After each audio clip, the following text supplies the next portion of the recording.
quick little unwrapping, I guess, of the original motion picture soundtrack to Star Wars The Last Jedi. This is music composed and conducted, I think, for the most part, by John Williams. This is the quote-unquote Target version of the soundtrack release. That is, I believe this one comes with some special or 2 collectible cards as noted on the sticker here. So this looks like a standard digi-pack, which follows a similar format to Star Wars The Force Awakens from a couple of years ago.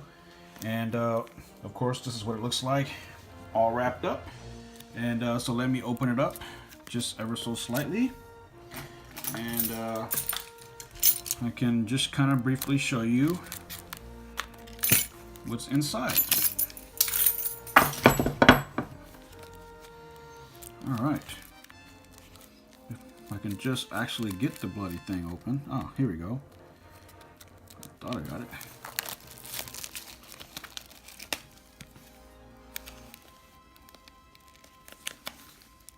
They don't make these things easy, do they? And after unwrapping, you'll notice how shiny, how glossy the digipack is. Personally, I'm not a fan of digipacks because they tend to degrade over time, especially being on the shelf and repeated reuse, pulling in, pulling out, looking at it, that sort of thing. But it makes a nice physical looking package, and right off the bat you'll notice that these cool looking Star Wars The Last Jedi cards that are about pretty much almost the size of the digipack itself just pretty much fell out. I'm pretty sure they could be tucked in someplace. I will try to do that in a moment. But yeah, you got what looks like the AT-AT walkers and TIE fighters there, and here it looks like what looks like a planet and a Millennium Falcon. Probably a spoiler alert for those of you. I haven't seen the film yet, but I've heard mixed reactions from many people that I know, and even people I don't know.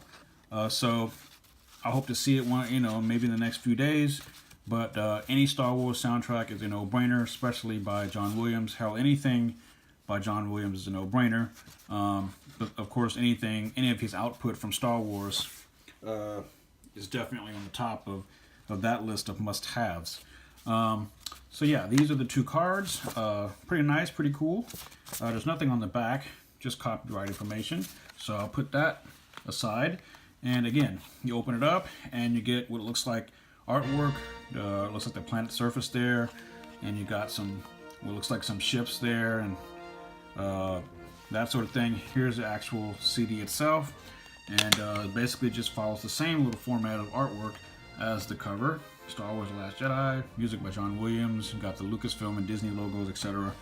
And yeah, got the artwork there in the background, and the CD goes back in place nicely like that. And the liner notes can be found inside this little pouch, which is on the inside of the front cover. And you'll also notice that the glossy cover kind of has like a feel to it, because it kind of pops out just a little bit. You can kind of feel it. It's kind of cool, I guess. And I think I have everything out of there. And here's the liner notes, what looks like Rey, and might be possible spoilers inside this booklet. I don't know. Got her again, and planet surface, I guess what looks like the Force Awakens ending.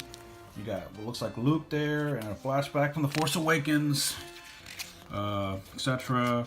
You got the track list, total of 20 tracks here, and it looks kind of cool, I guess. Follows pretty much the old school format of Star Wars soundtrack releases in terms of the overall, I guess, content of the album. Most of the time, John Williams' albums, at least his original albums, consist of basically concert versions of these cues, and not necessarily the film versions. At least that's the way it was with the original Star Wars trilogy soundtrack releases.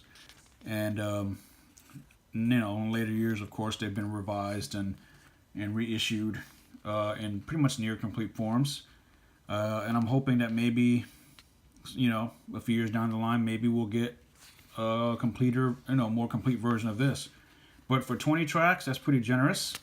And got some more imagery there, and more imagery there, and a lightsaber scene from Kylo Ren.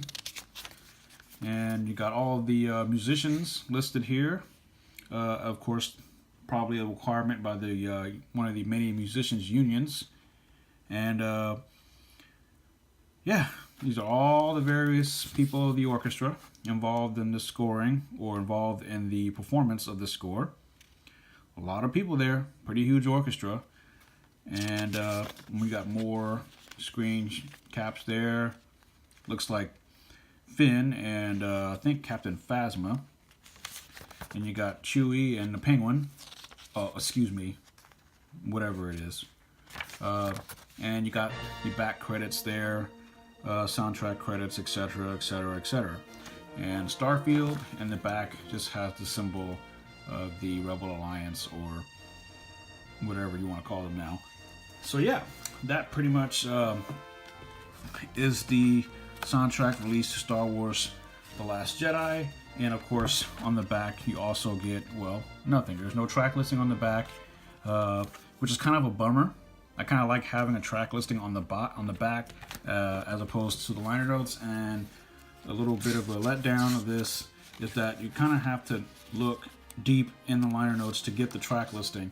It's not even on the front page or the back page, but it's simply like, I don't know, 8 or 9 pages in, and not on the back of the actual packaging.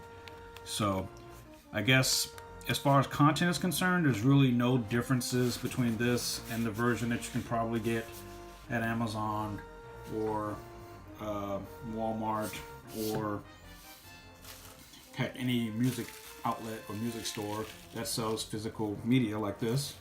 But yeah, in front of me you have Star Wars The Last Jedi, the original soundtrack album to the film currently in theaters, Star Wars The Last Jedi, the latest in the Star Wars franchise and Star Wars universe, music composed and for the most part conducted by Maestro John Williams himself.